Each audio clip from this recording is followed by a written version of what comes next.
Hi, welcome to clickmeproject.com. In this video will lead us to complete demo of an ontology-enabled framework for a geospatial problem-solving environment under the domain of data mining. In this project, an ontology-enabled framework for a geospatial problem-solving environment that allows collaboration among web service providers, domain experts, and solution seekers to semantically discover and use the geographic information service to solve a target class of geospatial problems. The framework contains ontology provide the knowledge basis for domain experts to formalize geospatial semantics and conceptually model workflow of geospatial problems for semantic references and interference. An ontology-enabled catalog that provides an interface for web services providers to annotate GI services using formal semantics for semantic discoveries. A web portal that supplies an interface for solution seekers to submit their geospatial problems and evaluate the discovered GI services. And an ontology engine that parses the problems and performance semantics inference to discover the required GI services based on annotated semantics.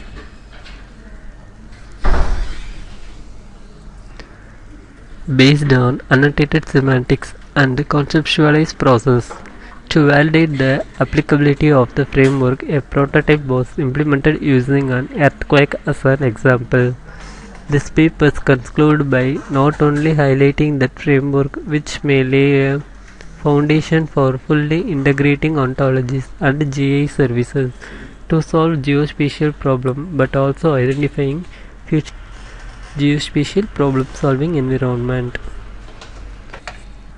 In this process, first we need to collect the data from domain experts to providing the answers for the queries from users.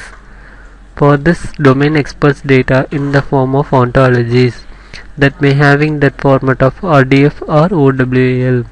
For this one, we need to analyze the ontologies format like RDF.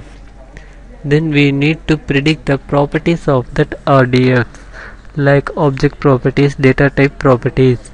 After predicting the properties, we need to computing that classes and subclasses relationships between that ontology attributes. After predicting the properties and classes, we need to computing that n-triple conversion. In this n-triple conversion will contains the subject-object predicate classification. After this prediction, we need to store the data to server for the parsing format. Then we need to get that question from that user side for answering support.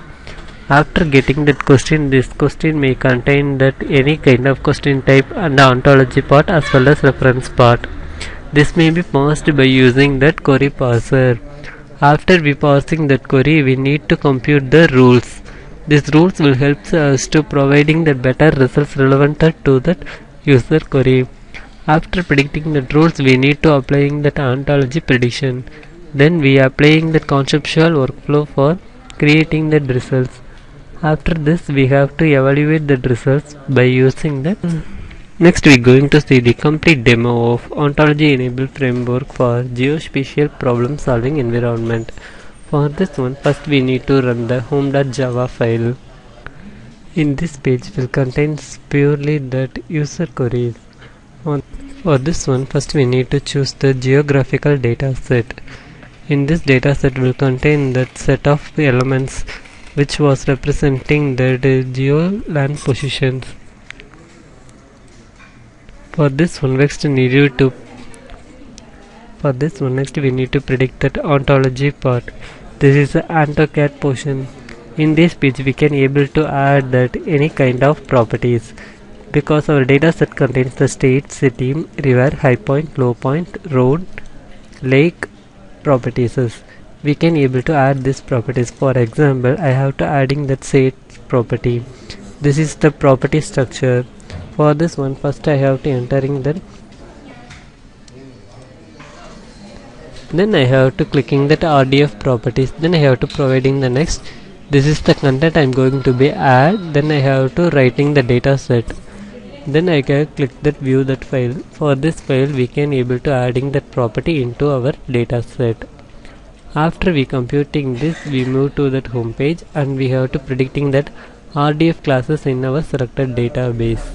After this selection of RDF classes, we need to computing that RDF properties. This properties will showing the number of properties will showing the database. Next we need to computing the data type properties.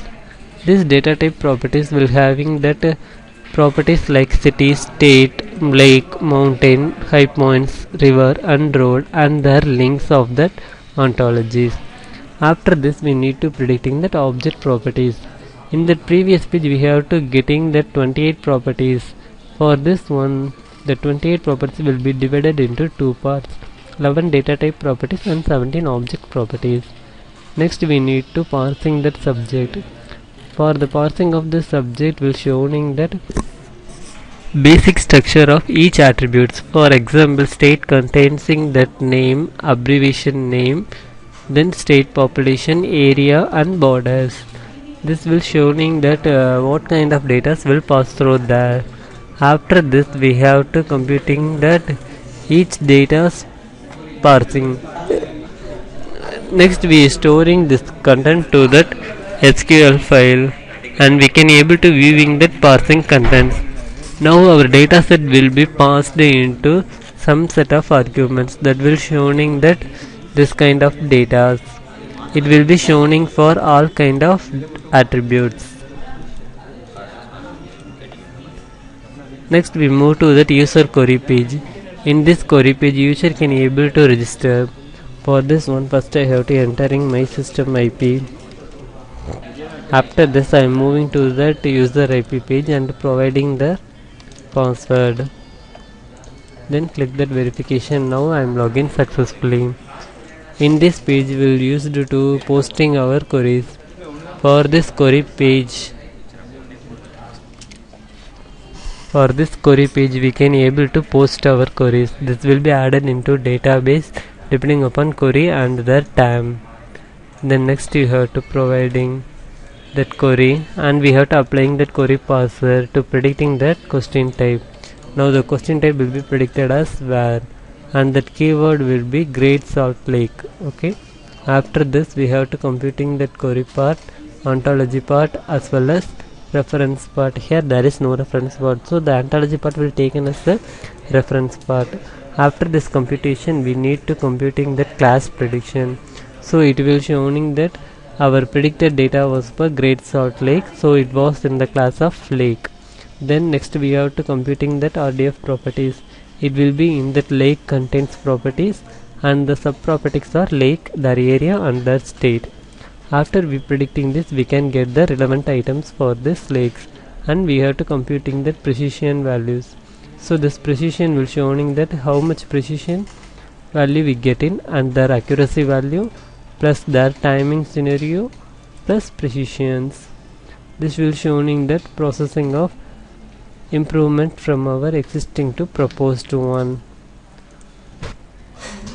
From this one we have to developing that new proposed one for providing the better results for our user query in that ontological geospatial environment. Thanks for watching.